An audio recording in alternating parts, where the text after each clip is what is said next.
All right, I think we're going to get started up here. So welcome to the session entitled Challenges in the Workforce.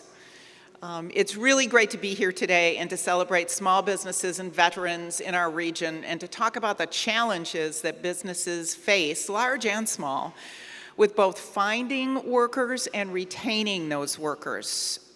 We have a great panel here today. I will be allowing each one of these folks to introduce themselves and briefly describe how the work that they do addresses the workforce challenges in the Wichita Falls area. I'm your moderator for this session. My name is Vicki Pratt, and I'm a certified economic developer who works for the Wichita Falls Chamber of Commerce. My role there includes attracting new businesses to the community and retaining our existing businesses. So it could be said that my work creates opportunities for more and better jobs for the people in this region. From there, I am going to let this panel introduce themselves. They're wonderful. You're on. All right, so my name is Michelle Wood. I get to be the Career and Technical Education Director for Wichita Falls Independent School District. So in a mouthful of words, it really just means that I get to help our students take classes that will prepare them for life after high school, whether that's entering the workforce or going on to higher education or even the military by gaining skills and career pathways and things they get to try in high school in order to see if it's something they want to pursue or if it's something that they're not interested in doing. And I am Dirk Welch. I'm the director of the Career Management Center at Midwestern State University. I'm also an adjunct faculty in the College of Business and the College of Education. In a nutshell, the Career Management Center at MSU, its primary purpose is to help connect employers with our diverse talent of students and alumni to fill your employment needs, part-time, full-time, internship, so that it will be a win-win proposition to help your business grow and help the students develop and further and enrich their lives. It's a real pleasure to be here. Thank you. And I'm Kendra Ball. I'm the Business and Outreach Manager for Workforce Solutions North Texas Board. And I do anything that is related to businesses in the realm of employment and training. The Workforce Solutions is the local component of the Texas Workforce Commission. We're not the Texas Workforce Commission, but we do the work for them here locally. So if you have any questions about anything related to that, then I'm probably who you need to speak to. Great, thank you. So to get started, Dirk, I'll pick on you first. How can the work that your team does at the Career Management Center help small businesses find employees? Thank you. And I almost didn't mention this because I don't want to appear older than I am. I know I look pretty old. The gray is coming in. But I've been at MSU and in Wichita Falls since 2003. So it's a fantastic community.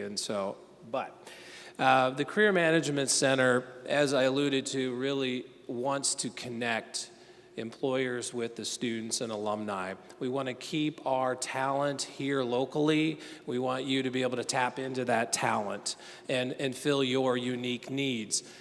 We launch several different networking events throughout the year. They can take various forms: job fairs, information tabling, sessions in faculty classes, talking about your business, your opportunities. You could be educating as a part of that process. So we want to help our local employers and area employers become visible and known and recognizable. So these job fairs, these employer events will help you connect with potential folks. I think a critical piece is, we know the big firms, we know the glamorous names of companies, but how does one that a student or a potential employee not maybe know on the tip of their tongue? Like if I was Welch Enterprises, they might be like, who in the world is that? Because I'm not branded all over TV. We really work with you all to find a way to educate and engage our students so they know about you and the wonderful opportunities that you provide and how to get connected with that. We also lastly have a job board, and I know we all have job board opportunities to promote your employment, but that job board is where our students principally and our alumni principally go to find part-time internship and full-time employment. What is also nice about it, and not all job boards do this, is by having a free account, you can search through the database of students and alumni. So you would get those that were actively seeking your opportunity, but also you can find potential folks by sorting through and reach out to them. So it goes both ways. But those are some of the things, and I can expand further, but I'll. Thank you. So let me ask you a question, Michelle. Michelle likes to talk about what she does. So what types of jobs are the high school students that are graduating from your training programs qualified to do? All right, so we're like the Walmart of education, and so we have 26 different career pathways at our Career Education Center that opened in 2017. And so what we prepare students for is everything from our cosmetology, they can get a cosmetology license, all the way to their ASE certifications for mechanics. They can get SolidWorks certifications for manufacturing and engineering. They're getting their ServSafe managers as restaurant managers, food handlers cards. We offer, last year alone, we had about 550 certifications that we offered up to students and that they received. Not just ones they took, because sometimes we'd have kids who take certification exams and they're not always successful. But we really try to figure out what's needed in our community. Right now we have a class of 85 certified nurse aides. We have nursing homes that are desperate for healthcare workers, and so we are trying to get those students up to par and make sure that they're getting the level of education they deserve so that our employers can have people to hire. I'm surprised you stopped right there. I don't have to, I'm just saying. We had a lot of conversations about this up front. Kendra, how can the Texas Workforce Solutions help our small businesses get the workers that they need? Well, there's a variety of ways. Like Dirk mentioned, we also have a database where we have jobs listed. You also can log in and review resumes, or we can customize some of those resources for you. We have staff that are business liaisons so that we can help you problem solve. If our session is workforce challenges. We know that there's workforce challenges out there, and that's what we like to do is help you solve for those problems. Even if it's not something that our organization can directly help with, we can also be a connector. We work very closely with the other guys on the panel. Two of them are actually on our board. So we are all dedicated to helping with those workforce challenges. So if you have a training need, or if you're looking for employees, or you're trying to work through whatever the latest challenge is, getting one of us on the phone is going to be very helpful to finding those solutions. You don't have to do it alone. I don't remember the quote from earlier, but you go faster if you're alone, or more successful if you're together. I really liked that quote. I did write it down so I can memorize it later, but it's very true. When you work together and you use the resources and the connections that are already made, then you can be a lot more successful. So there are many levels of workforce challenges, but there's a harsh reality in America and actually worldwide. We now, for the first time in history, have got 6 different generations in the workforce. That's actually never happened before. And one of the reasons that there are 6 generations in the workforce is because that baby boom generation was so huge. And if you just go from the baby boom generation to the next generation after that, there were 9.5 million fewer people born in the next generation than in the baby boom generation. So you got a math problem there, right? You got a math problem, and It's been interesting that people hadn't been paying attention to that math problem because it was certainly widely acknowledged and talked about over time. So there are fewer human beings and many baby boomers transitioning out, in addition to the challenges that are posed just with the rapid pace of technology and the changes in the skill sets, those types of things that are happening. And so if you're a small business owner and you're trying to figure out what actually do I need to hire for, how do I work on figuring out what's the best fit, right? I mean, it's truly what's the best fit for you. You know you need help, but you're not really sure what that skill set is. Let's talk a little bit about that, because there are the soft skills and there are the technical skills. So I'll start with you, Michelle. Talk a little bit about how your programs and how you're working with high school students to prepare them to work. So that's probably one of our biggest challenges. We do work with middle school and high school students. We start with our middle schoolers. We're finding out that our students, because of the fabulous age of the cell phone, they don't communicate well. They don't know how to communicate both professionally or digitally, to be honest with you. You ever get an email with the whole subject line of their whole emails in the subject line? Yes, we don't approve of that, but they do it anyway. And so we're really working on revamping what we do and how we do it. Our eighth graders are now taking professional communications. They'll start that this spring, and every single eighth grader from here on out will make sure that they have it. Because what we're finding is if you can't communicate your thoughts, if you can't talk to anybody, you can't show them what you're qualified to do. I can give you every skill in the world, but if I can't communicate that via written or verbally, it really doesn't matter what I know.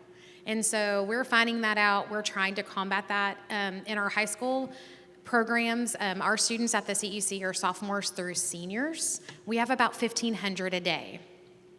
Okay, so that makes for a lot of sweet darlings.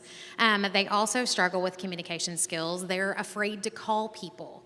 So when we're like, hey, call this business, they're hiring, please go talk to them, I get the first question of, well, what do I say? I'm like, what do you mean, what do you say? I'm like, what are you asking for? And they're like, I don't know, right? Have y'all been in a high school lately? Okay, and so we go through that, but every 6 weeks they have a soft skills lesson. So we're working on giving them, what is a soft skills lesson? Okay, well, they do interview strategies with their teachers. They do resume building. They do how to write a business letter. They do how to start a conversation, how to look things up. They have Google and the world at their fingertips, but they don't know how to use it, and they don't even type it in. They just speak into their phone. Okay, so we are combating that, but you can't change their whole culture if they don't want it to be. And so we have students that are being really successful, and we're trying to be very intentional, but we're kind of on a losing end some days, so we need your help to do that. And they have to be kind of babied along what we expect them to know. We have a lot of conversations with teachers. You know better. We're really good as adults to say you know better, and honestly, to be quite frank, they don't. No one has ever taught them that. They've never had to do that before, and so they don't know better. They've never ordered food for themselves and their family. They've never made an appointment for themselves. They've never been responsible for making sure that they're doing these basic soft skills that we're expecting them to do in the workforce, and so we're going to have to back up and retrain them, because what we were taught to do is not what they're taught to do at home. It's not what they have to do because they have technology where everything's online. Well, I can order my food on an app. I never have to talk to anybody. I don't even want to talk to people in the drive-thru. And so, they're learning that. So we're combating that by providing extra education, providing that at a younger age, and hoping that we're going to build those skills back in. That's great, Michelle. Thank you. And Dirk, talk a little bit about that with your programs at MSU. Absolutely. So one would hope and expect that while they're taking college classes, there are student learning outcomes that are a result of that. And much of that is content and information that's going to help them succeed in that chosen profession. But all of The other side of the house, the student services side of the house, the non-academic side of the house, when we develop and when those programs are created, there is an eye towards the soft skills. What are they going to learn? Is it leadership? Is it teamwork? Is it communication? Is it, being dedicated, that work ethic? So we have them do a lot of different things and projects. We have leadership training. We want, in addition to what they're learning in the classroom, and the faculty do have a very important stance on, we want them to have communication. We want to have them have practical skills and soft skills, but the other parts of the university also very much focus on that. So hopefully when they reach you, that they are more equipped and you see communication skills and teamwork skills. It's a work in progress, absolutely. It starts from the beginning, but we very much at the university recognize there's much, much more to a successful person in their work and the challenges than just the knowledge they may bring in accounting principles or marketing or whatever it might be. There's a whole piece of it, and you experience that when you meet and talk with prospective employees. What all do they bring? And so that is a very important focus inside the classroom, but also outside of the classroom as well. And Kendra, you and I both spend a lot of time talking to businesses in this community, so talk a little bit about what types of challenges you're hearing from our local employers and how we can help the entrepreneurs in the room today to be able to overcome some of those challenges based on your services. Well, I will say that one of the biggest challenges we hear is soft skills is one of the biggest things. But, we talk a lot about communication, and that goes two ways. And Michelle's done a really great job over the last several years, since 2017, with the CEC being open, to invite businesses in to communicate what the needs are in the business community. And when you see those invites for advisory committees, attend, because it is a really good way for y'all to be heard. Because I know I've seen it in changes in the programs, and just like them adding a class about soft skills, the school is really listening, but they don't always, they come from the education background, not the business background. And so they've got to have y'all at the table to help make a difference with the kids that are coming up. So that's one thing. And I know we're all have had conversations about internships and apprenticeships. That is another way to make that connection between businesses and the students and the prospective employees. You don't want to go all the way through school with an accounting degree and then find out once you hit the job world that you hate it. So having the internships gets you a foot in the door with an employer. It also, we've seen it help with retention. We don't want all these kids moving away. They go to college, go to Texas Tech and stay in Lubbock, or whatever. We want them to come back. So giving them a summer internship or a semester internship makes a difference. In a community like ours, you'll have that education come back to the local area. I'm not sure if I answered your question, but there you go. Well, what I do know that we all talked about is that there's an incredible opportunity for both local employers and for the future workforce to be connected before these people are graduating from high school or graduating from college or graduating from a technical training, to have some real world experience. And maybe in the profession that they think they want to go into, and then they find out, oh, maybe that's not for me. But it's also great to have that real world experience of just understanding that work is a place that you go to do what they want you to do, and then they pay you for it. And you learn that, there's a whole process involved in that. So, yeah, I just think it's amazing. Please. I was going to add to that. So yes, we offer internships. I know Dirk does as well. The biggest thing for us is be involved. If you want great employees, you have to be part of the process. And we have big companies, and we love our big companies, and they suck up the volume of our people, but our small businesses are what makes our community strong. And so for us, with small businesses, you guys have opportunities that other big companies don't, where they're cut up with red tape of they can't. You have the ability to say, I can. My recommendation to you, if you want the best and brightest of our students, be first. I always tell people, I'm like, we have students, we have amazing students, and then we have students, okay? And so you want the amazing students, then be part of everything we do. And that doesn't mean we're gonna take all your time. The advisory committees that she's talking about, we have them once a year.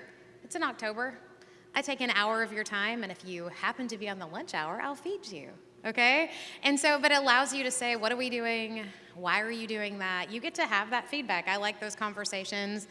We do take your feedback seriously. I actually do listen. Sometimes I'm like, I would love to fix children, but I'm not perfect, okay? I can't fix them all. But then we have other opportunities with internships. Our seniors, they gotta go somewhere. We want them to try it before they do. So I'm gonna pick on an architect firm because they're here and they're part of our partners. But when they're looking for summer interns, I have kids who are certified in AutoCAD and Revit. And so I want them to go to those places, check it out before they go to architecture school, because once they leave us, I need them to have a reason to come home. We need them to have a reason to come home. We can't hire the professionals if they have no connection to our business community. And guess what? I don't know all of you. I mean, sometimes I feel like I do. But if I haven't met you, we want to know you. We want you guys to be part of it. Come guest speak with us. Be part of our job fair. Come and steal our best and brightest, so when they leave us and get trained in those professional roles, or even just as a workforce, if you don't ask them to come back, they're not going to. They're going to think that it's better somewhere else, and their mom and dads would appreciate them coming home.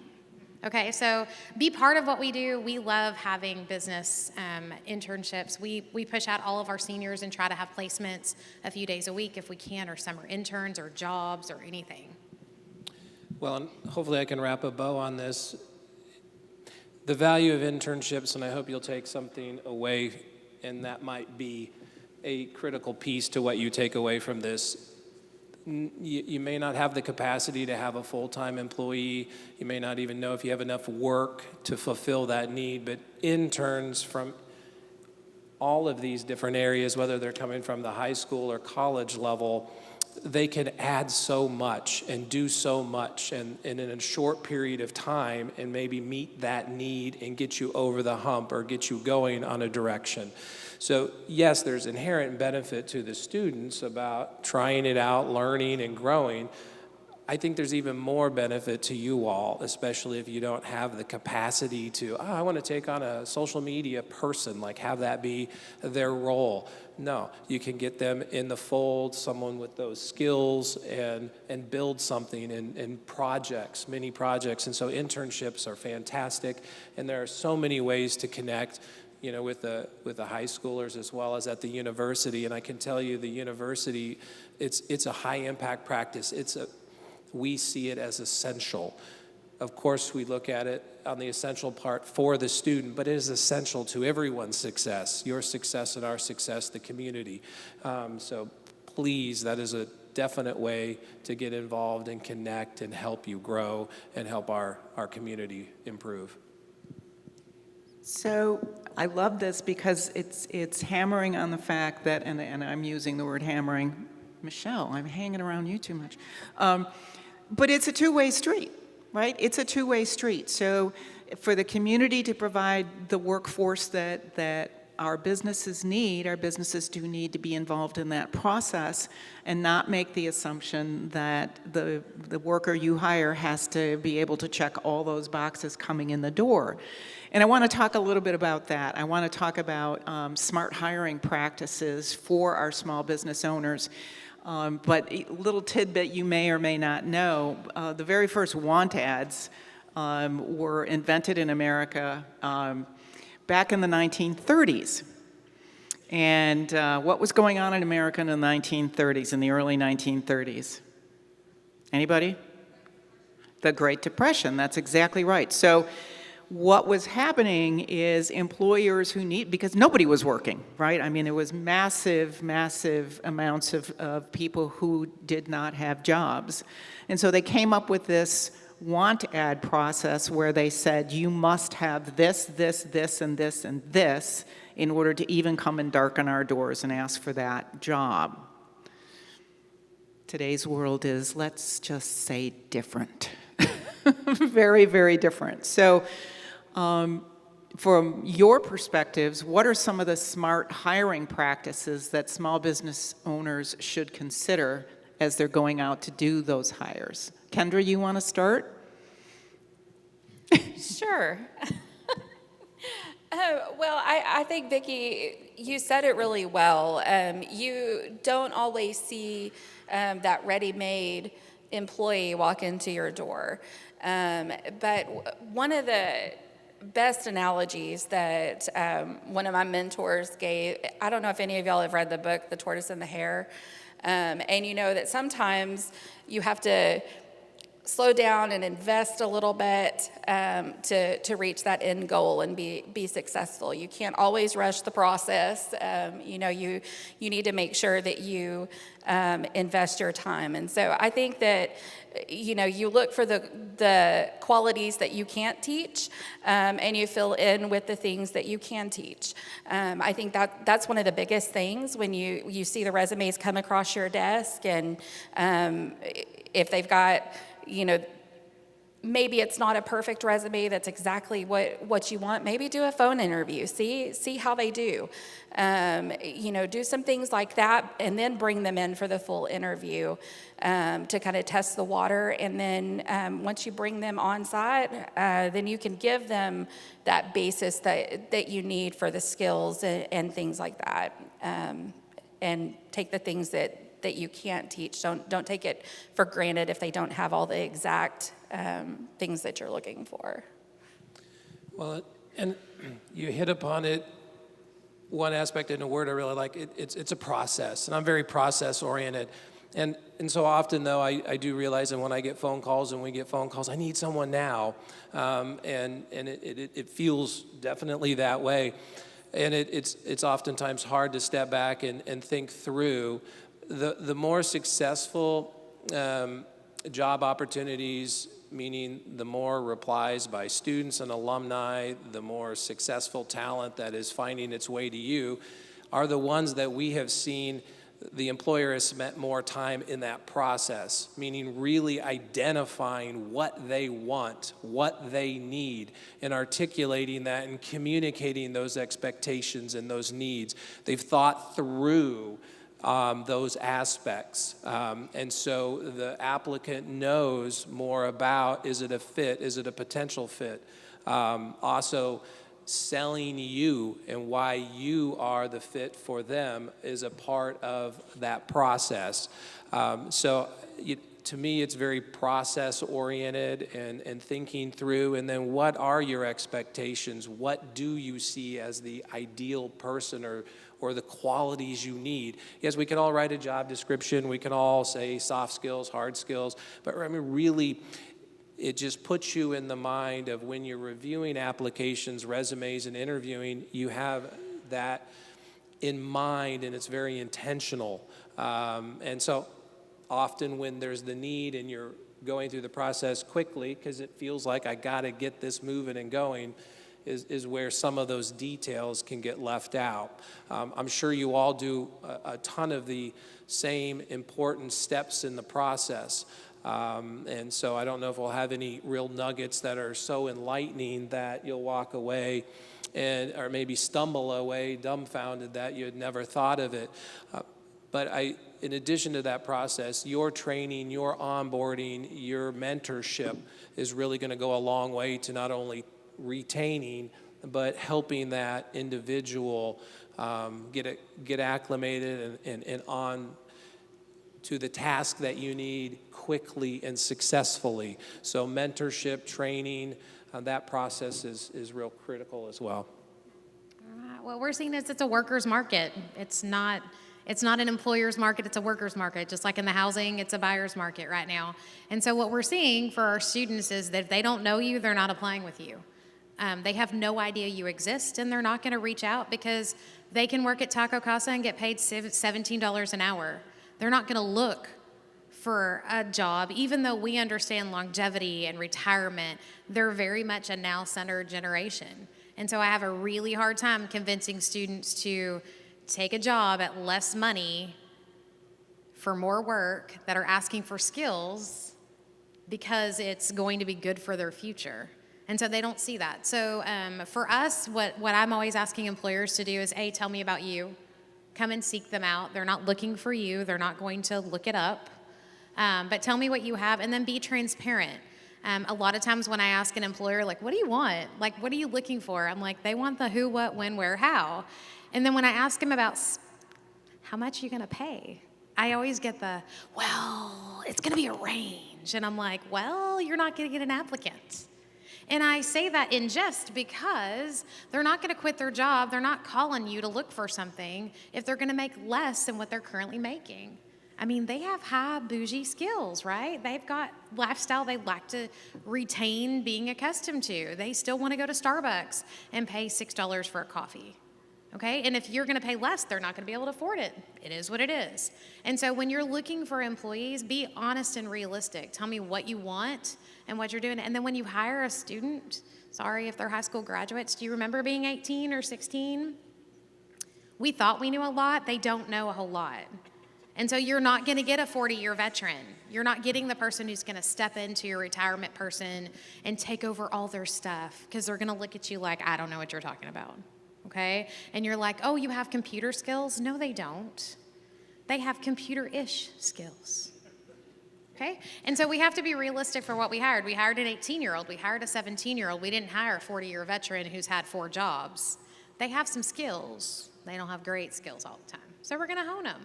And so when you're doing that, that's my recommendation, is be transparent. It's an employee's market. Our great kids get picked up really, really quickly.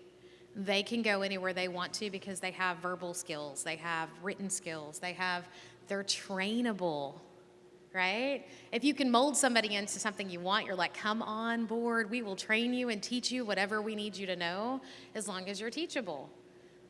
Those kids get picked up, but not by small businesses, because a lot of times the small businesses are like, well, they'll come to me. No, they won't. I'd love to say they would, but they're not. Because they don't know you exist. So please come and take them. We want you to have them, all of them. We want you to have all of them. Yes, so I know there are many small businesses, entrepreneurs in the room. I know there's some larger businesses in the room as well. And one of the conversations that I know we've had with many businesses in the community is focused around workers.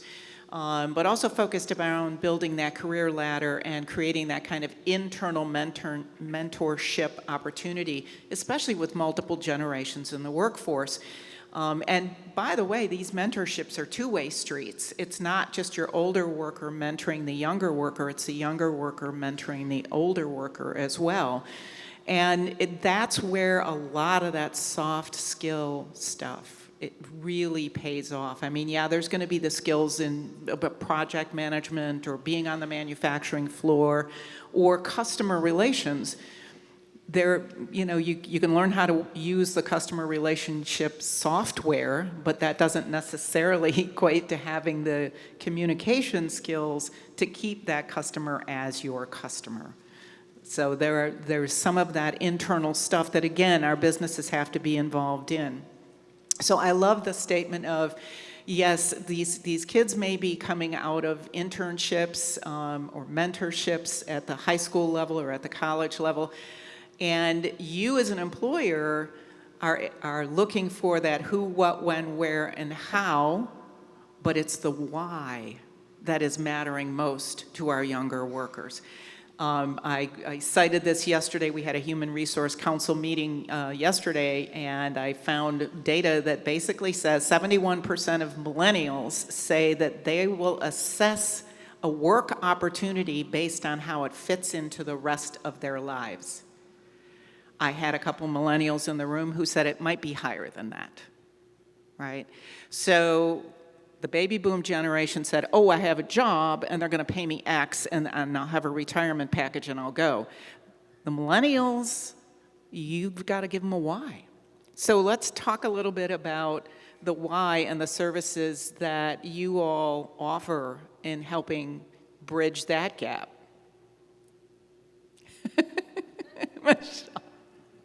Anybody else? No.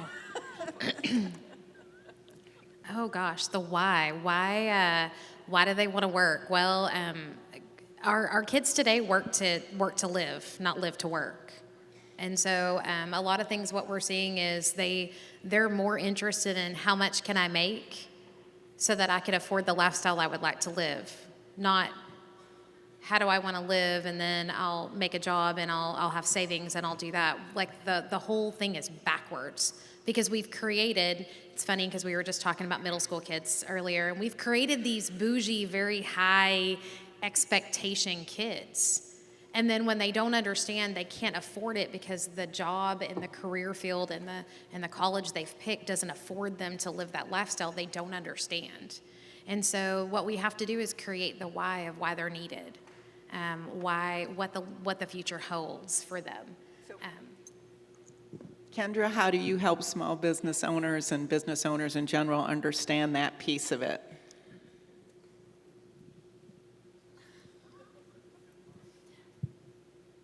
Well, I don't really know how to answer that, honestly. I think just looking at, what you have to offer them and, selling your, the benefits of being a part of your business and the long game too.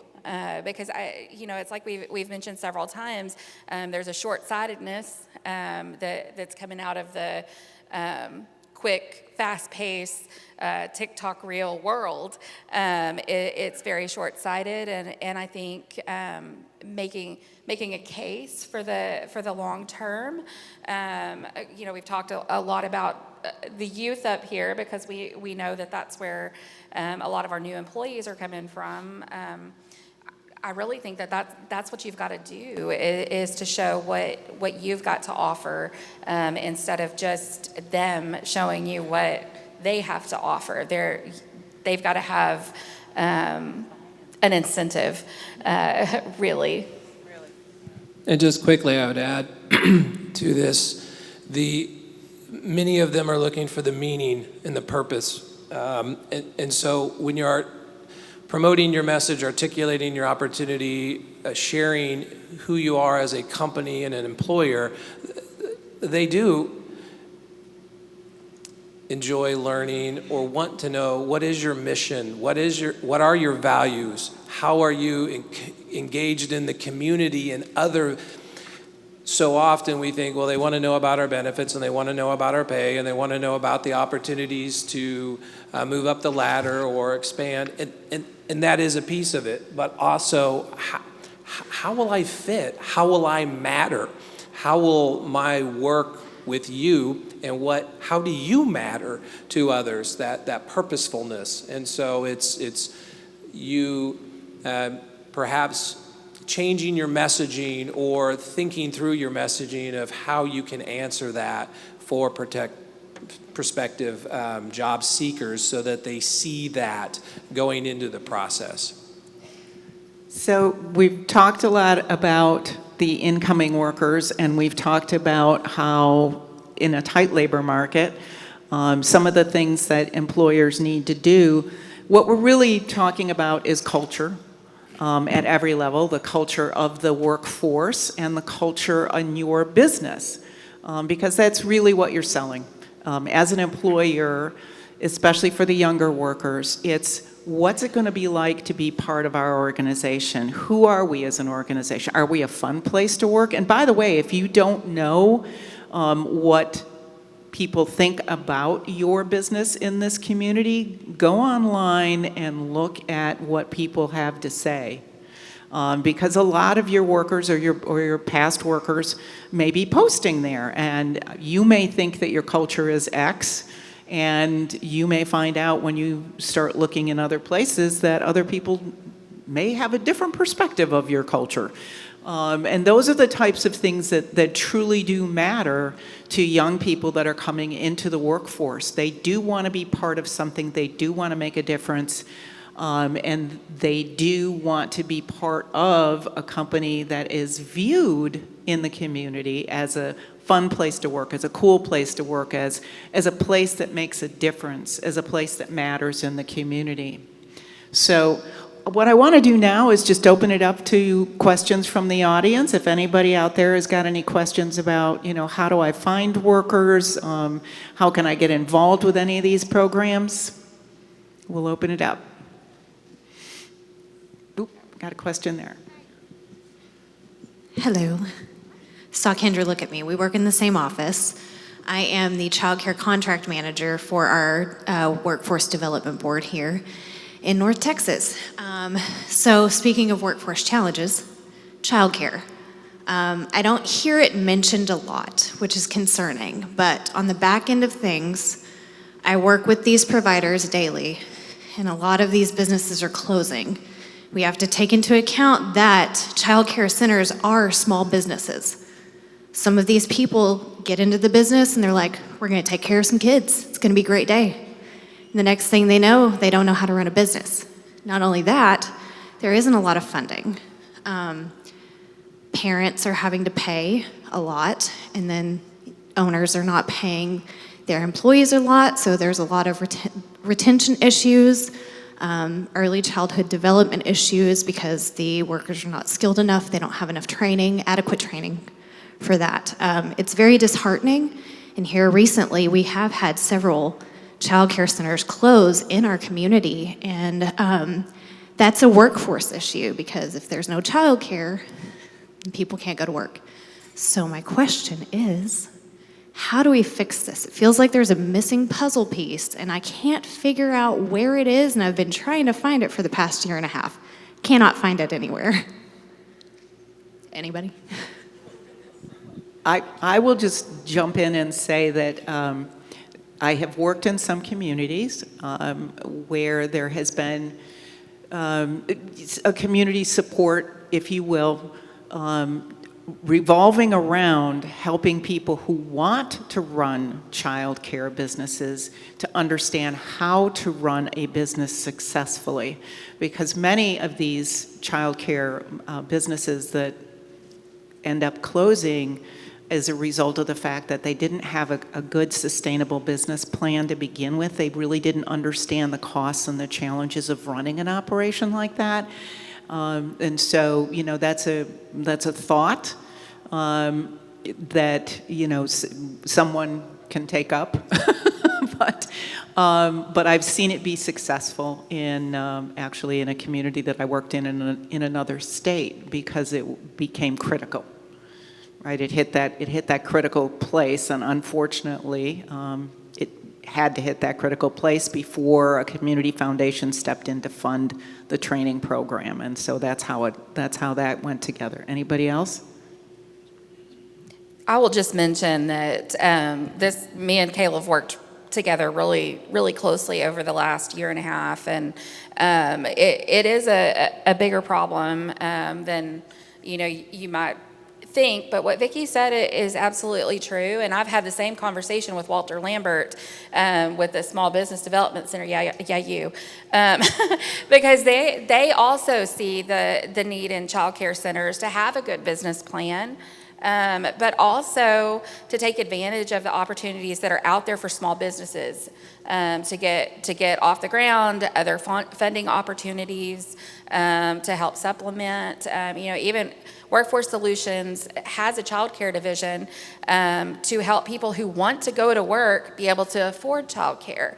And in turn, we have part of our child care division helps child care providers provide quality care. We actually have an additional evaluation process, assessment process on top of normal licensing to ensure that the kids that are in care are receiving quality quality childcare and learning. And it's not just babysitting, it's actually helping these babies and toddlers learn how to be with each other and in a classroom setting prior to going to school. So it starts very early, but like Kayla said, wages are a real issue. When you have child care centers who are only able to pay $8, $10 an hour, but you live in anywhere that it's more than that you have to have to sustain a home and food, that's just not a lot. So, if any of y'all have any ideas on how we can support our child care centers further beyond a great business plan and connecting with workforce child care for those supportive services, we need y'all's help in solving for those problems. Anyway. I think we're just about out of time here. We're out of time, yes. I'm being told we are out of time. So with that, please join me in thanking our panel here today. They've been a wonderful, wonderful addition.